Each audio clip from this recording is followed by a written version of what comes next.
Ještě souři připravena, Pavel Klimt, to velké zvíře zvládne vše.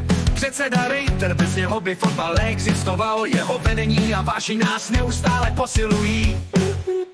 Výčepu v kantýně jsou Patrik s Lenkou, sehraný tým vždy s úsměvem a písničkou. Naše zdravotnice Klára se o nás stará, její péče a láska nás vždy povzbudí. Pozor, Pavel Šte, jsme tým, jsme rodině, společně bojujeme každý den. FKsko, naše síla, vítězství je náš sen. Trenér Standa, Svoboda, který má bohaté zkušenosti, z lavičky nás žene, což mu přináší radost. Musíš to rád křížem, na začátku Víťa pevně zamyká bránu a před ním pan Sedlo, který vše řídí vstřecností.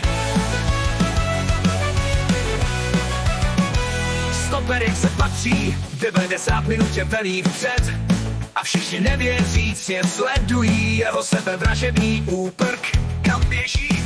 David Tyrigl, vysoký chlap s holou hlavou a knírkem, je známý všem, slušné souboje jsou jeho doménou. On zajišťuje vše svou rychlostí, je tak rychlý, že na fotografiích ho nelze zachytit. Jsme tým, jsme rodina, společně bojujeme každý den. FKsko, naše síla, vítězství je náš sen.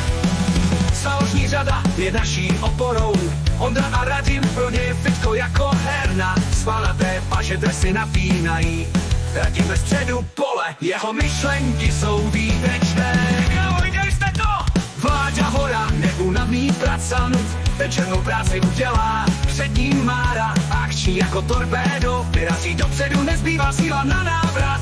Zpátky a už se rozjíždí. Jsme tým, jsme rodině, společně bojujeme každý den.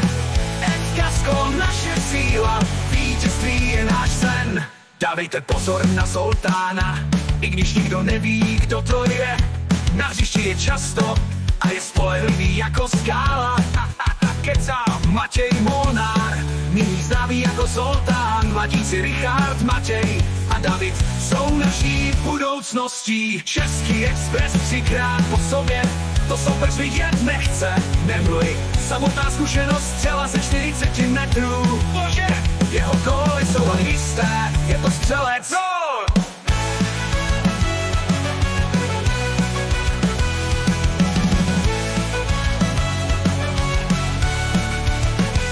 Před pár týdny zazvonil telefon Pavlu Klintovi. Prosím, cože?